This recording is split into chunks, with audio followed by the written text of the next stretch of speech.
Agayo, but welcome to you.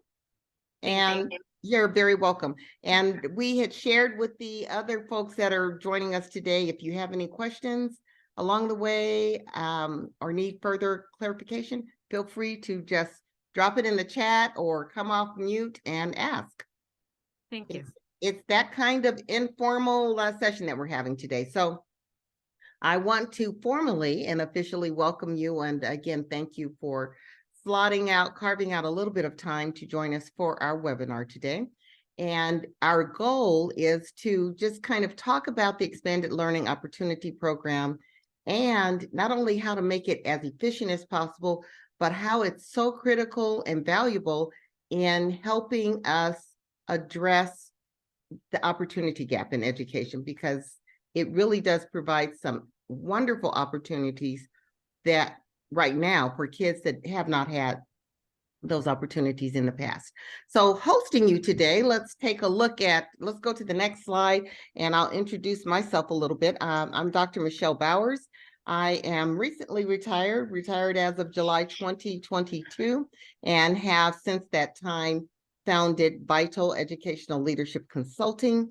I was the former superintendent of Lancaster School District for 10 fabulous years and worked prior to that as assistant SUP, director of curriculum instruction assessment, site administrator, teacher, classified support staff.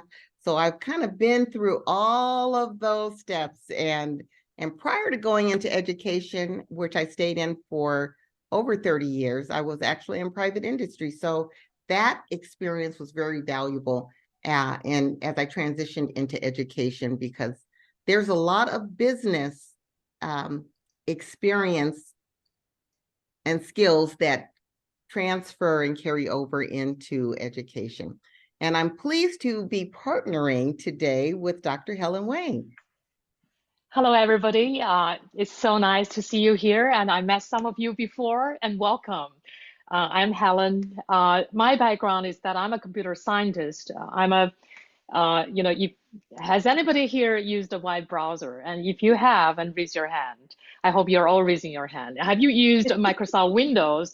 It's not as many people as before, but if you have, I'm happy to share that the technology I helped invented and led those kind of research efforts that have gone into those technical product that has been used by billions of users. But 9 years ago, my passion for education, with my technology background, and with the desire of achieving equitable enrichment in the out of school time, led me to found the Six Crickets, this company. Our passion is to bring the best enrichment, the best expanded learning to every student in every school. It's my pleasure here to really partner with Dr. Bowers. She's an esteemed education leader, a visionary, and I, come in with the technology expertise, and we together really want to make a difference in expanded learning. Thank you for being here. Thank you again for being here. So why expanded learning? Why the focus? Why the conversation, so much conversation and attention at so many different levels? Because it is a unique opportunity, because we know that while our kids are with us for a significant part of the day, just during their regular school hours, we know that there's a whole lot of additional time outside of their regular school day that we can tap into, that ways that we can support parents, ways that we can absolutely better support our students. And who needs it more than our students that have historically, in many instances, been underserved or have not had access to some of the enrichment, some of these additional learning experiences, and just access to the resources that many families do have access to. And we know, whether we like it or not, those things make a difference. Those resources make a difference. That experience that those parents are able to, and support that those parents are able to offer their kids, makes a difference. And ELO-P really does help us to kind of look at and think about the opportunity gap, and get kids excited about being in school. Not just some kids, but all kids. Get them excited. When we think about what it affords, expanding that day to a 9-hour day, being able to tap into some of those summer break times, winter break times, spring break times, weekends, when otherwise they might not be engaging. And it's not more of the same, it's different. It's different. So our agenda today, we're going to take a look at our agenda. We've got 5 key areas that we're going to touch on with you today.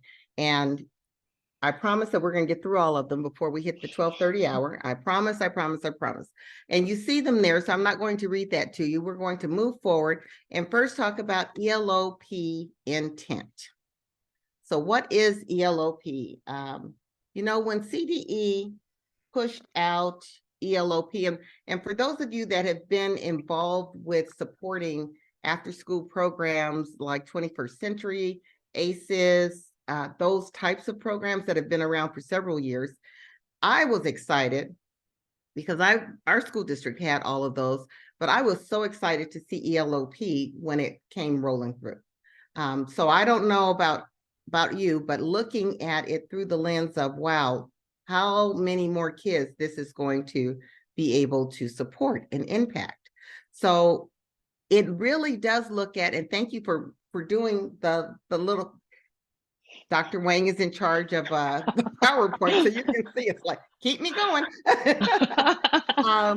But it looks at, I was excited because it does look at student agency. It really does help us focus on the needs and interests of the pupils, and helps to shift away from this is just a babysitting service. And that is one of the big pieces that I found with the after school programs through 21st Century, the ACES programs. It was really more of a focus on giving kids a safe place to be, so that they wouldn't be latchkey kids going home and there was no parent there. This was more about, yes, it's a safe place to be. And yes, it can provide some support academically to make sure that they're getting that support.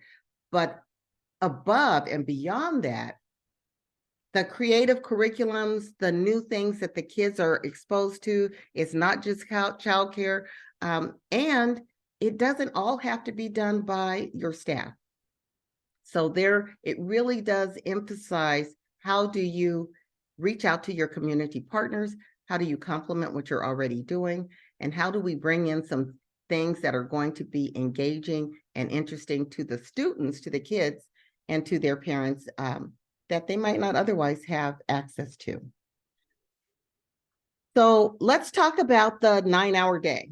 That's one of the biggest pieces that everybody said, what are you crazy? When it first got pushed out. We were excited about the opportunity, but we were kind of fumbling around with, how do you get that kind of day to so many kids that need it? Because we know that there's a lot of interest when you have the right kind of courses and programs and classes. But 9-hour day, when people are already tired, is tough. It can be tough, because we know it's not always a lot of hands being raised saying, I'll do that. Give me more of something else to do, because I have nothing but time on my hands, right? We know there's no long line of people that are standing in that line. So we have, especially if it's more of the same, if they've been teaching and doing that all day and you want them to do more of the same at the end of the day with just as many kids in their class, you're not going to have a long line for that. So this really does help us think outside of the box. How do we engage and support maybe some of our support staff? How do we make sure that we're looking at extended care and that special topic enrichment, that's something that's choice driven? So you look here, and it hopefully today will give you some ideas by the time we get to the end of the day, and some hope that this is truly possible and doable, and you're not alone. There's support here for you. Let's go to the next slide. What students say about choice driven. I don't even have to tell you that. You can look at some of these quotes here, some of these testimonials, and you know when students are engaged in something that they're enjoying, they are over the top excited. This kind of stuff is what gets them to come to school. These are the things that get them excited about coming to school. So when you start thinking about absenteeism and you start thinking about poor grades and you start thinking about discipline, these are the things that address all of those, not intentionally, not directly, but when kids are happy in their school, when they feel supported, when they're engaged in, yes, they know that there's going to be reading, writing, and arithmetic, but they also know that they're going to have an opportunity to be hands-on, project-based, doing things that they have never done before, and especially never done during the school day, because we don't have time. It's not that we don't have the desire, but there's only so much instructional time in the day. And the last time I checked, that instructional day is pretty full with make sure you get X amount of time in for reading, X amount of time in for intervention, X amount of time in for mathematics, and so on and so on and so on. So by the time you fulfill all of those, there's not much time left for teachers and administrators to carve out time to do some of the things that we know gets kids excited. But you can see here, we've learned, I mean, we've shared some of the comments, and it's all about them having fun while learning. Half the time they don't even know that they're learning things, but they're exploring, they're being creative, and they're just having a lot of fun. So our agenda today, we're going to talk about, we're going to continue talking about our keys and leveraging existing staff. So let's go on to that next key. First and foremost, we talked about you don't have to start from scratch.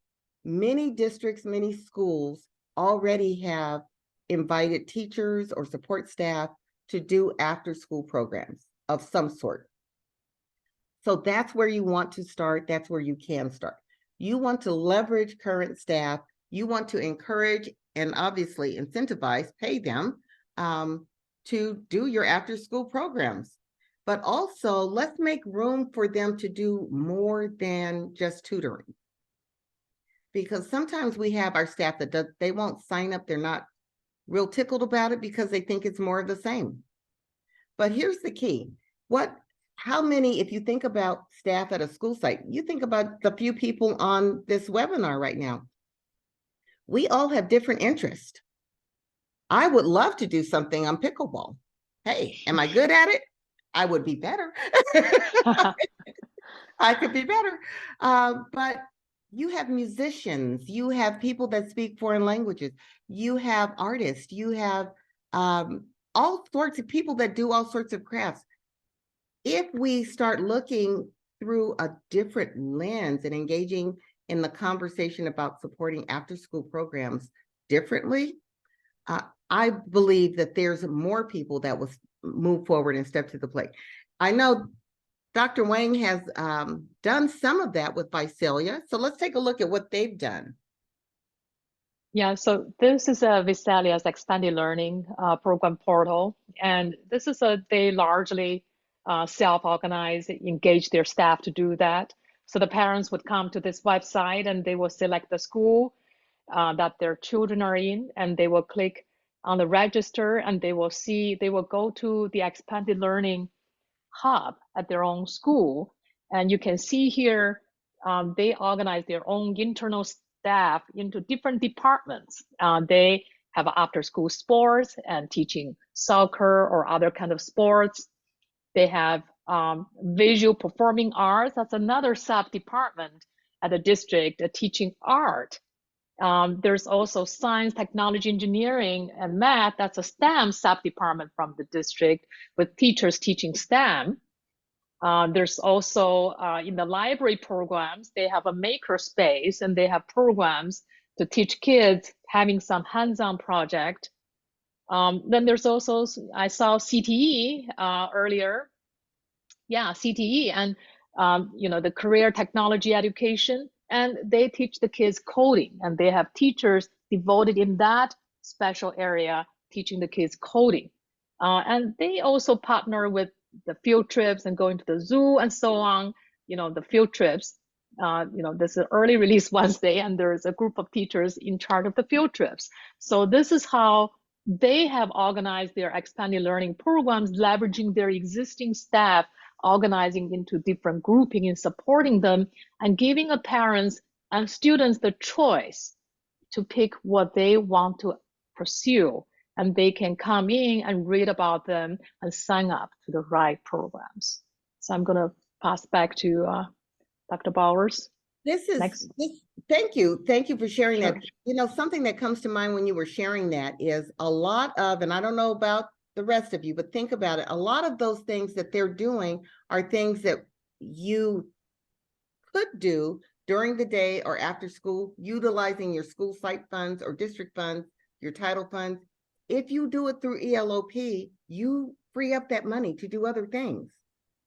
So this is about thinking outside of the box, not just as far as opportunity for kids, how we can think differently about enrichment and extra curriculum activities, sports, music, art, all of those STEM, coding, those things that we have often done as an extra, but we paid for it out of our site budget. We paid for it out of title funds. We paid for it out of some one-time. Yes, look at it, start thinking about it a little bit differently, because it can be redesigned to offer those things and even more of those things, because you've got more funding, access to more funding and different funding with ELO-P. So you can really build out your after school or extracurricular activities. You can really build that out a lot more. And I know that some of those are even offered before the school day. So not everything is at the end of the school day.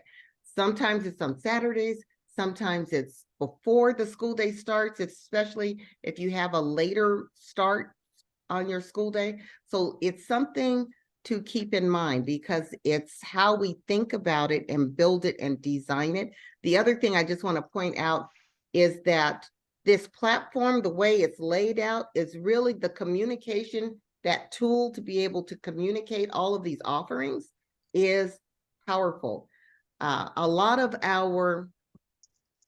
are challenged by a lot of our communication pieces when it comes to these extra things, because we can't send out a flyer for each and every one of them. You think about what it looks like without this kind of a platform. How do parents get the information? How do they know to compare? How do they know at a glance all of the different offerings that are available? So I really like what's there. But that's leveraging current staff. And again, remember, tap into your classified support staff as well, not just limited to teachers. Who else is there? There can be other people. And the last thing I'll say on that we learned is that sometimes people will go to more than one site. So I may like doing art at my site, but I can also go to a neighboring site on 2 days a week because they don't have anyone at their site that likes to do art. There's nothing that prevents that. Think about how you can leverage those resources and those talents and those individuals that really enjoy doing this and are willing to do it. So with that being said, let's take a look at what happens when we don't have enough people. Well, and we know that sometimes that happens, right? We know that we all run out of energy and steam, but there's also a lot of community partners. That's one of the other beautiful things with the ELO-P funding, is that it doesn't just have to be staff or people that work directly for you. So you can, I know I used to get a lot of flyers and communication from folks in the community. Hey, we have a chess club. Hey, we're going to be doing music. Your work with your park and recs department, locally, your Boys and Girls Club. They are offering, there's lots of different people in your community that are already offering and looking for kids, youth to participate in these things. So it's a matter of working with them, engaging in a conversation. How can you invite that into your district and be able to partner with these people to bring access of some programs like that to your students. Let's take a look. Helen, tell us about Inglewood. What did they do? Yeah, so exactly like what Dr. Bauer said, so Inglewood in this past summer, they tapped into quality local enrichment vendors right around them in the greater Los Angeles area. So this is their summer program. So you can see here, there is a music adventures program, and this program is offered by Los Angeles School of Music, and the families have rated 5 stars. And here is this Lego engineering class that is offered by this enrichment vendor called Playwell Technologies, and the families have rated 4.5 stars. Here is a finance education class called My First Piggy Bank, offered by another vendor. So you get the idea. And there's yoga, and there is breakdancing, and there's, talking about famous people and their success stories, these historic successful people, how they made it. Physical education, Japanese for beginners, magic, Minecraft is a fun game, but hey, you can learn programming while playing the games, and so on. You get the idea. So they tap into these community partners, enrichment vendors. They hire and train instructors to teach their well-proven curriculum that parents love, and they come to your school campuses to teach those enrichment. These enrichment classes used to be reserved for highly affluent communities, but ELO-P has made this possible for every California student in every California school. So that's truly exciting. When I think about opportunity gap and seeing all of these types of programs that kids would have to choose from, that's exciting, because whenever before have we had opportunities like this for our kids, this number of choices for our kids. And the other thing that I know it's hard to see with this, but helping people think outside of the box, everything doesn't have to be the same number of days, the same length of time, the start and finish dates. You can build and design it throughout. It could be 3 weeks, it could be 6 weeks, it could be 2 days a week, it could be 3 days a week. So it just depends on the course and the availability and how best to engage the students in a way that they take something away from this. They take something away. And in some instances, we know, okay, we've got staff, that may not work. We have community partners, we may not have enough. So there are, if we go to the next piece, the next slide, there are even, here's another resource. There are even some remote expert enrichment providers that can support your ELO-P program. And that is a whole different way of thinking outside of the box, because we know that we can remote, just like we're doing right now, we can bring in and invite in some experts to engage kids virtually. Let's see what Chowchilla is doing. Yeah. So yeah, thank you, Dr. Bauer. So Chowchilla Elementary School District is a rural school district. They don't have a lot of community partners or enrichment vendors right around them, unlike Los Angeles area, right? So what they have done is to tap into remote, live, synchronous enrichment programs. But not only that, they combine with the local instructional aids. So the students are still grouped into the classrooms, and they are kind of interacting with one another just with a remote teacher, but plus a local instructional aid. So the programs they had this summer was really exciting. This is their expanded learning program portal. And let's just look at all of their programs. There's a program called Math Puzzles and Game. Math can be fun too. And there's, again, this Minecraft coding from this vendor. This is ex-Googlers, Google engineers and Facebook engineers teaching coding with a lot of passion. We have magic. We have music. We have 3D animation modeling. And this vendor's theme for teens. This is Nintendo art director. That's his previous position. He is teaching his specialty to the kids. He cannot be in that remote area, but he's teaching that in the most excellent way remotely. And there's animation, there's simple science experiment, there's scratch coding. You get the sense. So that's kind of what they did with Chowchilla as a rural school district. And over time, they can also grow their local community of vendors over time. But immediately, there is a solution. There is a solution. And the other thing that I really like about that is that this virtual solution, these virtual partners, we can share that information from district to district.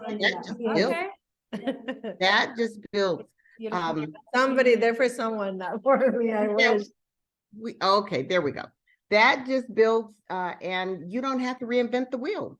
So we could go and take a look at what Chowchilla is doing and who their vendors are and reach out to them to see if they could provide support and service to your district as well. Let me ask a quick question. You guys have access, hopefully you have access to your reactions. If you do, I was just wondering how many of you have been working with community partners. If you could use your little reactions or come off mute if you'd like to talk about that for a minute. How's that going, Lisa? Thank you. Anyone else already partnering with community partners? Oh, wow. So, okay, so that's a big area of growth. What about with remote vendors or partners? Has anyone ventured into that area yet? I've done it before, yeah. Okay, how did that work for you, Lisa? Well, it was in the big boom before, like right after and during COVID. And number one, they did tend to be a lot more reliable. It was easy, it was just easier. Especially since students were able to just log in at will at home. I did tend to see that with remote, you have to be very particular with the instructor, because I did see like a very high enrollment at the beginning. And then if this instructor themselves wasn't very engaging, you would have a lot of drop off. Okay. Well, thank you for sharing that. But it is an option for us. And obviously, if they're not working out well, we move on.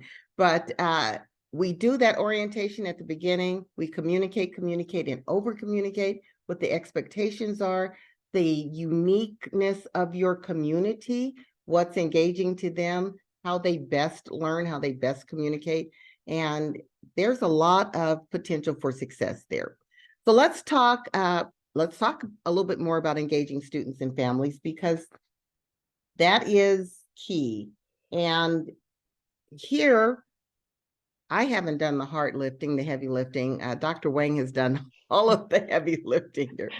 But I know that she has a sample survey here. We know how critically important it is to meaningfully engage students and family. And I want to emphasize meaningfully, because sometimes just inviting folks to an event for a sit and get, and that's not a meaningful engagement.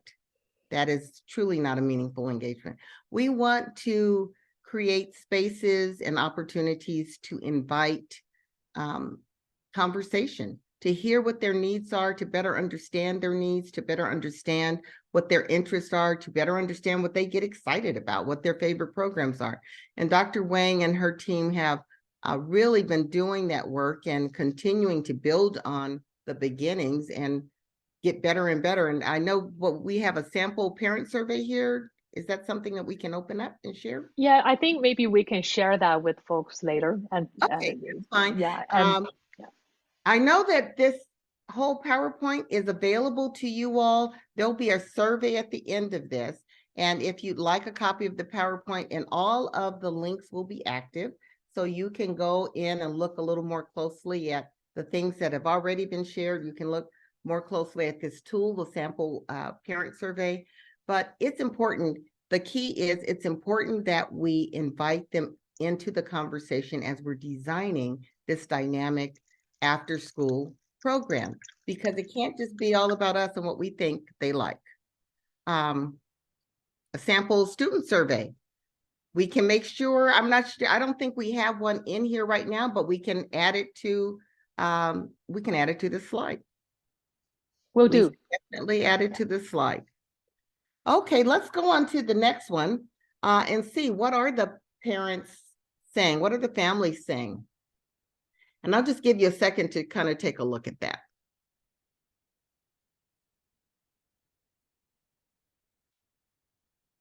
What words jump out at you?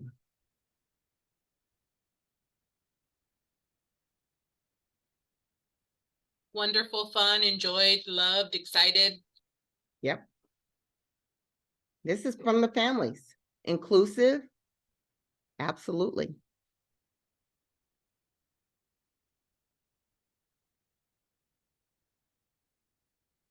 Parents, when we know better, we do better.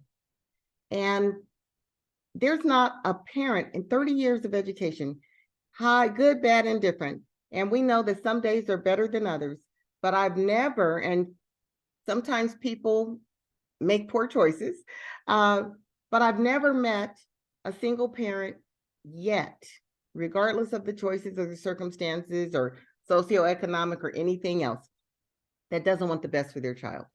I haven't met one parent yet that doesn't want the absolute best for their child. And if they have access to giving their child more, to doing something better for their child, they absolutely want to take advantage of that, especially if they can afford, quote unquote, to do so. Who wouldn't do that? You know, if we can do better, we will do better for our kids. And that's why ELO-P is so valuable to our parents, especially our parents that are in situations that they can't otherwise afford to do this. So let's talk about what is the recipe? How do we get to some of those designs and platforms and that look where we have all the providers, we have just a whole buffet menu of different things to offer our kids, and we have the support and resources available to provide them. So let's move forward and take a look at the recipe for high quality ELO-P. Dr. Wang, I've been talking this entire first half, so it's your turn to talk. All right, my pleasure. Thank you, Michelle. Yeah, so I think for any program, we first start with the budget, right? You all have, almost every California district has an allocation from California Department of Education for Expanded Learning Opportunity Program. If you don't know where that is, and here is the link. And so also, you know, this is all public data. You know, at one point we downloaded this information. For example, if you give me the name of your district, we know the funding level, actually, you know, as well. So definitely first you want to know what's your allocation. And then with that budget, then you want to estimate, you want to figure out how we should use this budget to support our students. How many students we want to support? What should be the frequency of service? Like, should the students take 1 enrichment classes per week or 2? And you know, what's your dollar per student per hour in your locale? And all of these will drive your budget needs. And you can go back and forth and based on your budget and to figure out how many students and frequency you can support. I'm going to just quickly show you, actually, it can be pretty simple. For example, if you want to support 2,000 students, and if you want to assume the dollar per student per hour, the enrichment cost is $20. That's the average we observed. And then you also observe for extended care service, that dollar per student per hour for extended care is $3.1, or you can put these numbers yourself. And then you can look at the after school. Okay, how frequently do we want to offer the after school? We may have 3 seasons. And for each season, we have 12 weeks. And we want the students to take 1 enrichment classes per week, for example. And we want them to have 15 hours of extended care hours, the 3 hours a day extended care, to make the 9-hour day. And then with that data, we know the subtotal for the after school is this amount. Similarly, for intersession breaks, like a summer break, spring breaks, winter breaks, we need six weeks, because 30 intersession days divided by 5 days, that's 6 weeks. And if we want to support 3 hours a week, 3 hours a day enrichment. So for the 9-hour day, let's say 3 hours is exploring some special enrichment topic at depth, then for a week, that's 15 hours. Let's say the other 9-hour day is, 6 hours per day. That will be 30 hours per week for extended care. So with that, this is the budget you will need for the summer and intersession breaks. So you total that, and you have to have some kind of management overhead and so on. Let's assume 10%. Then your total budget for this 2,000 students at this frequency of support is 10.5 million. And if this number is too high, then you reduce it. You will say, well, maybe we can support 1,000 students, or maybe we can support, half an hour enrichment. That is, 50% of the students will take enrichment. So essentially, you have a budget, and there is a fundamental cost. There is the frequency. You can use this calculator to figure out to do the budget planning. So we can absolutely share this calculator with you. Just like what Dr. Bauer said, what are some of the recipes for a high quality expanded learning opportunity program? Well, decades of research have already shown that quality after school summer programming leads to much improved student performance academically and socially. We no longer need to prove that. That has already been proven. Our goal is to design our specific expanded learning operations to achieve that goal. And one key thing we have learned in innovation is it's a cycle of design, implementation, evaluate, and repeat this process. You may not get there in one step. You may not get there in 1 year. But if you have a system that allows you to iterate through this cycle, design, implement, evaluate, then you will constantly moving towards the best expanded learning for your students. So we ought to develop a process and utilize the tools for systematic organization, for accountability. We need to have that. We need to build accountability into our operations. We need to allow ourselves to have that continuous measurement, to continuously improve our operations efficiency, to improve our programming. If this virtual program provider doesn't work, let's pick a new one, a one that's much more celebrated by families. If virtual here does not work for some students, let's make sure we develop in-person ones. For example, and what we have learned working with many school districts is that it's very critical to achieve this design, implement, evaluate process is to modernize and digitize our expanded learning operations. Just like any industry, that it's the time for us to modernize this operation. And in California, this area is no longer underinvested, thanks to the ELO-P. And another thing, it may seem small, but it's quite critical. We got to synchronize with our student information system. If we don't know which student is which, how can we measure the impact of expanded learning on their academic performance, on their school behaviors?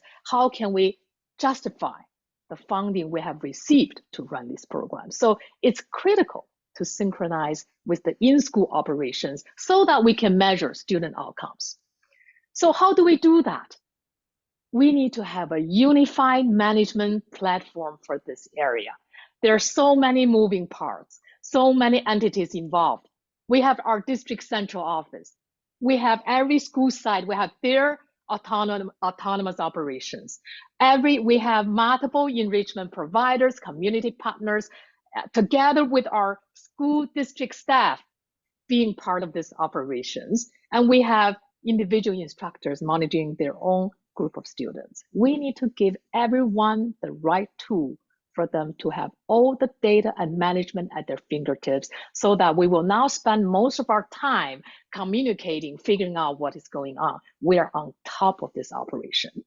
And again, it's critical to synchronize with our student information system, and we need to digitize and modernize the entire expanded learning operation.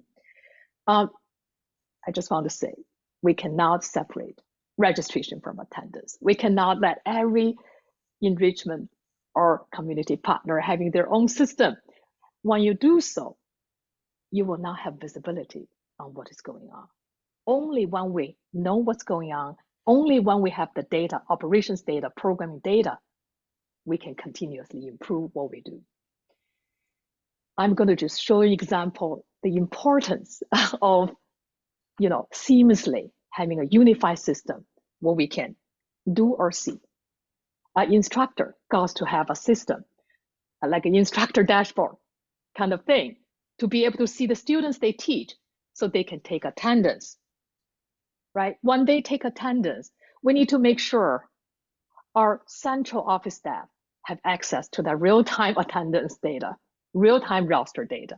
We got to make sure at each school site, the principals, site coordinators knowing all the programming and attendance, no matter it's from a vendor, no matter it's from its own teacher or our, extended care staff, they all need to be able to, the principal and site coordinator need to see what's happening in their school.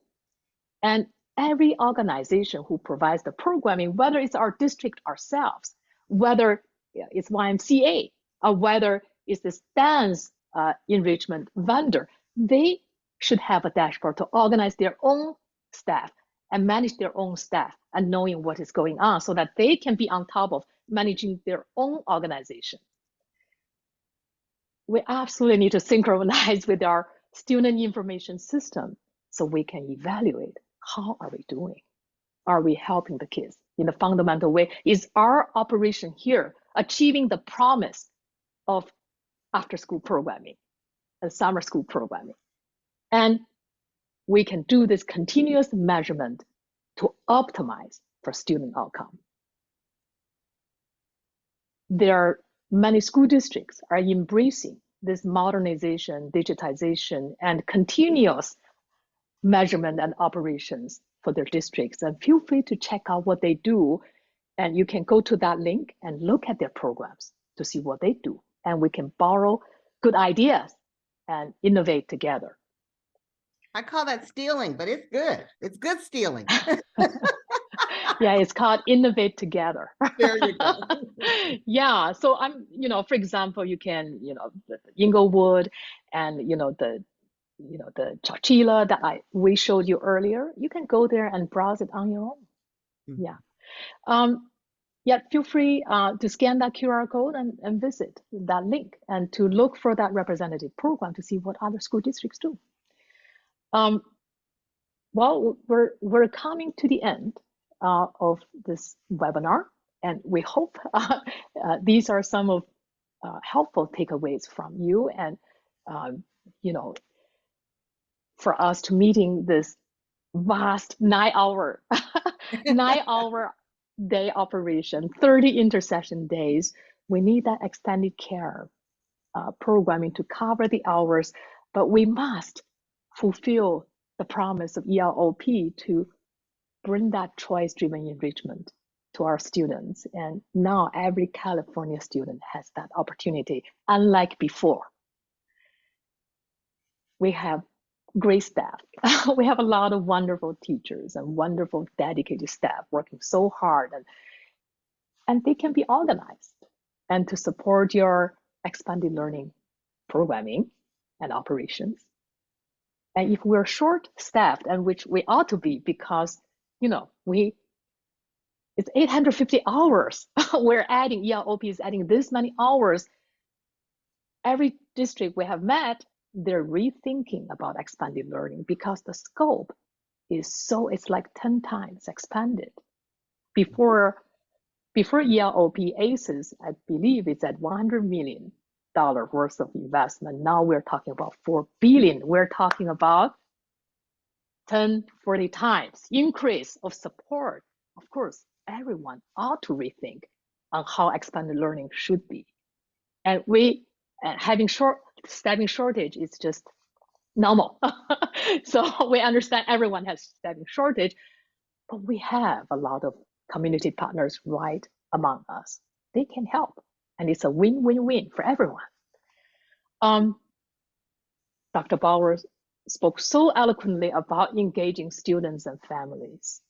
When they're engaged, things become easier and absolutely better for the students to learn. Let them choose. Let family get involved in registering. Let family get involved in reviewing the program. Let families have the conversation with their students about their learning. And share with others. We briefly talked about the recipe for a high quality ELO-P. Of course, it's so much more complex than those few slides, but we hope that points to a direction and a foundation for a high quality program. The principle is to design, implement, evaluate, and repeat. It's an iterative process for your innovation for your specific program to open up, to optimize its operation and programming for student outcome. And it's critical to modernize, digitize your entire operations to meet 21st century. And to allow us to continuously measure and improve our programming and operations, not standalone in expanded learning, but in connection with our in-school work together. So, thank you. So great job, Helen. So, you know, as you go back to that key takeaway slide for me for just a moment, one thing to kind of summarize this, and I know that there's a lot here, there was a lot of content here in a very short period of time, but I would just encourage you to remember these three things as well. Two-way communication. It can't just be about us telling folks, okay, we're doing this, and that's all. We need to listen.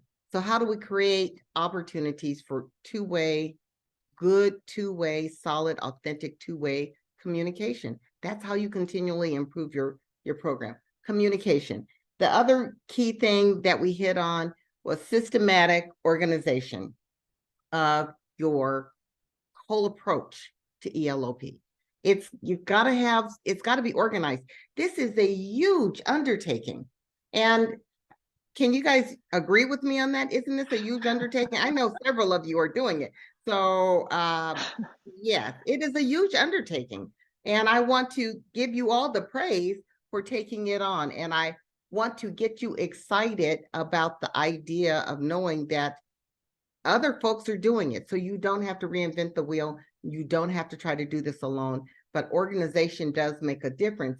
If you are a visionary and see this being available, having a rich program available to your students and to your students' families. And then lastly, so we've got communication, organization, management. The management of this is doable, but you need some systems in place, because if we're relying on individuals to do everything manually and then upload here and do this, and some folks do it and some folks don't, that makes it a nightmare. So we don't want it to be a nightmare for you. We want you to be encouraged. We want you to be excited, and hopefully you got some ideas or some takeaways from the time that we shared together. Does anyone have any questions? You can go to that last slide now. Yeah, sure. Any questions, any ahas? I really enjoyed the Visalia's online setup in terms of registering students, because that's the biggest thing that I'm having an issue with like 100 calls every day from parents and the wait lists and everything like that. What is it a specific browser that they're using, or is it just all on their website? It's all on their website. And also okay. So if you go to, it should be all on their website as well.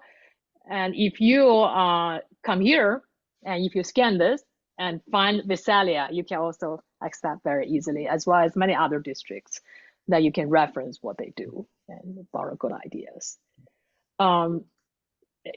Exactly like Dr. Bauer said, we give a very short webinar on a very complex operations.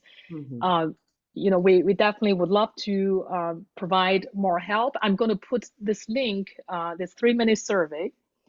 We would like to get your feedback on whether this webinar is helpful to you. We also would like to, learn what do you need? Do you want that calculator for budget planning, or do you want those interest survey forms for families, for students, and our evaluation forms for programming? Or would you like to know more information about certain things? So you can let us know. The other areas we can help you in the next level detail, and we will try our best to provide whatever we have. And to Lisa's point, I think it was Lisa that asked that question. There's support that you can receive that goes anywhere from talking with you about how to set up your own platform that looks similar to this, to actually giving you getting the information and providing a tool and doing the platform with you and for you. So, you know, that communication piece, parents being able to click on something and get a menu like that, that is extremely powerful. That is extremely powerful. And that's, I'll be honest, that is one of the reasons that I chose to partner with Dr. Wang. Because this is the piece that is missing, has been missing from after school programs for so long. It is a missed opportunity if we don't take full advantage of this ELO-P, time, money, to just really reimagine how we can design and provide the resources and access to these resources to our kids and families that really would appreciate it and need it the most. So I hope something that was shared today inspired you. And yes, Jeff. How do we get a copy of the presentation itself? I don't see it in the agenda, so I was just wondering if it's if you fill out the 3-minute survey, one of the questions is, what information would you like to get? A copy of the webinar slides or a survey, or you can check whatever, then we're very happy to share everything we've got. Great. We'll give you all the tools, and then you can enter your credit card number and we won't charge you. No, I'm just joking. Just a joke. No, we are here for support. So please just let us know. But yes, and you see that the links that are in the PowerPoint, they're all going to be live and available to you. Yeah. I also put the link into the chat if that's easier for you, just to do a click. Oh. Great. Yeah, thank you all very much for being here and taking your valuable lunch break. I hope you will have a nice lunch as well and a relaxing one. We will stay on for a few more minutes if anyone has any